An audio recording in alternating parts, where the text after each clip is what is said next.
কত ভাই? 100 টাকা সহ।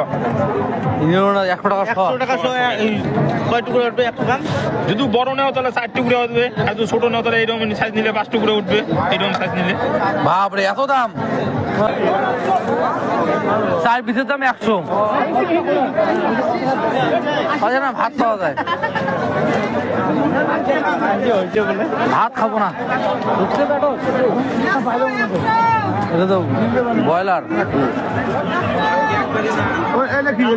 ব্রয়লার গাউরি গাউরি বাদু কোটে তোমার চর্বিগুলো বাদুগুলো সকালে নিচে এখানে বাড়ছে। ও এইগুলো লাগানো 60 এই তো কখনো তোমার গাউরি মনে হয়, এগুলো কোনো চর্বি নাই। এইগুলো সব আসছে। প্রথমটাই ভালো দেখলো, প্রথমটার মাংসগুলো সেই ছিল। মাল কাটতে মাল গোটাল নিয়ে